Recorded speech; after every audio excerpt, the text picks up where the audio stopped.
Alright, hey, VC Jeff back again. As promised, in my last video I mentioned I'm going to make a few videos here in a row. So again, don't blame me for wearing the same shirt. Making these all at the same time. May not post them at the same time, but I wanted to break up some of the recent things into different categories. This is going to be dealing with mostly Christian metal, so it's going to be of that ilk. Got some CDs in, and just these are kind of connected to coming vinyl releases in some cases. Well, this one definitely is. This is Bloodgood's Dangerously Close. This is their most recent album. This is kind of a get back together reunion type album, but it did come out I am not going to read this in the dark, a couple years ago, 2013, 14. And if you notice here, we got Oz Fox of Striper on guitar. He helped them out there. They are a Washington-based band, so Oz joined in with them. Bloodgood had been around a long time. Recently showed how their first two albums were released on vinyl. Dale from Dolphin Dale and I did a breakdown and opening up of those albums because those were recently vinyl released. This came out and I showed it quite a few months ago. It was released on vinyl. This was before the first two albums they released it, which was nice because it had never been on vinyl. They had multiple colors. I got this red, kind of a smoky red there. Comes with the 24 by 24 poster of the cover. Just a great package deal. Like I said, this had never been on vinyl, so they issued this on vinyl. They went ahead and redid a limited edition CD. When this was released overseas, there was the Beatles song, "The Word," was included on that version, but it couldn't get, for different legal rights, wasn't included on the American edition. So it has been added. So this is a updated version of the American release that came out, by the band back in the day. So yeah, it's just a great album. If you're into Bloodgood, it's one of their great albums. You got Oz Fox playing guitar on it. You got the rest of the band, just top notch. I love everything pretty much that everything that Bloodgood does, and this is like I say, it goes hand in hand with the vinyl. And I believe we didn't order them at the same time. A lot of times you order things at the same time, but then they get sent to you at different times.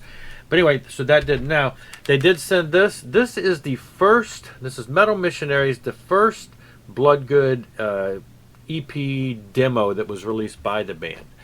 I've had this in numerous ways. It came out on cassette. I had it on cassette at one point. It was released by the band on CD a handful of years ago, and I still have that copy. This is updated. It's got a couple extra bonus tracks, alternative takes, things like that. It's got an interview on here. It's got a song on here, which was also on the last issue of this that the band released, that was kind of like from the same sessions as the Dangerously Close album, so it was a precursor to that album coming out. So anyway, it's just a neat little package. And this, released by Go-To Records, and is being accompanied by a vinyl of this. But since the vinyl has yet to come in, they went ahead and shipped this out because they shipped the other CD that came in at the same time. So yeah, so this is neat to have. Again, now this, I should have showed, I didn't show the last one. This did come with one of the new cards. These are the trading cards that have been coming out with these recent issues, and you can see it's got red foil, very pretty. But that's what I forgot to show you in Dangerously Close. It also has a separate card, foil logo to cover the thing. So while I know I'm never going to have all of the cards, because they have released a lot of these cards inside a lot of albums that I doubt I'll ever have, some of the more contemporary pop type artists that I probably won't have. I'm never going to have all the cards, but I can at least get the ones that are going to be more of the hard rock and metal band. So, and then they have this album that they put out, and I had no idea what this was going to sound like, the Crystal City Rockers. Now, I know I read something about it, but basically, I'm not sure if these are all just like demos that the band put out. They all sound good. They sound, I don't think they ever had an actual album out. But what this band is before there was Bloodgood, you had JT, the drummer, and you have David Safaro, the guitar player.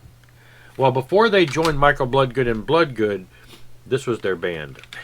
They had a different singer, and Very much not metal, very much kind of a, I don't want to say pop, but they're just kind of mainstream pop sounding, not real hard rocking, just kind of, I don't know, good stuff. I don't even know who I could compare them to. But I'm, want to give it some more spins. I've only heard it a little bit. So, and then on the back, it's interesting. They've got actual modern pictures of what the guys look like. So, yeah. This was just neat. It was like, okay, they somehow dug this out of the archives and released it. So it's kind of a little piece of Bloodgood, pre-Bloodgood history that was worth kind of having. So, but then also, I found you look at the sale stuff while you're placing an order. You're like, okay, while I'm doing this, I'm going to go ahead and place an order for something on sale. I picked up Daniel Amos, their Alarma album.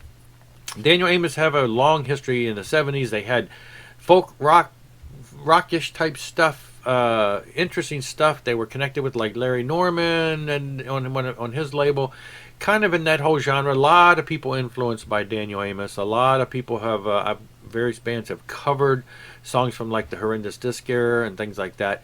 Those have been reissued on mega box sets and stuff by the band.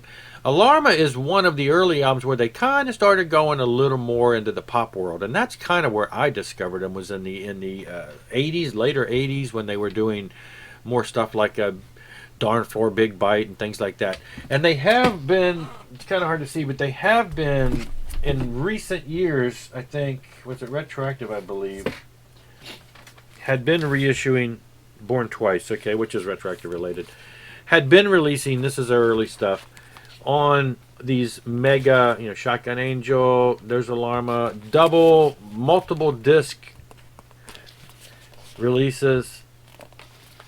There's Darn for a Big Bite. I think this is one of the first albums I heard by them back in the day, so I still have a little affinity to that.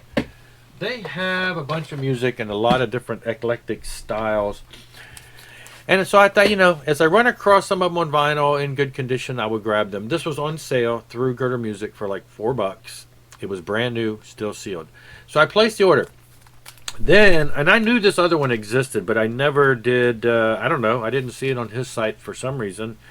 But he threw this in, which was very cool. And if I can get it out. This is the kind of love that Greg over at Girder Music does. Little note said, Jeff thought you might enjoy the radio special as well. So he threw this in. And like I said, I knew this existed. It looks just like the album, but they put a big sticker on here, and it's a regular, full-length 12-inch album, but it's got an interview with them on side A and B. And so, yes, I don't know. I must not have seen it on his site. I've run across it at times, and I've seen it and wanted to pull the trigger, but never did.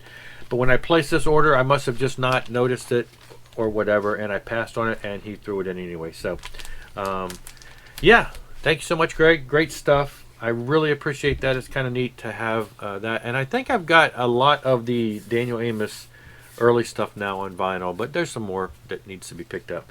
But that is it for now. Just some neat stuff from Girder Music that came in, Bloodgood related, and along that lines. I'll be back, though. Thanks for watching. Rock on and rock hard.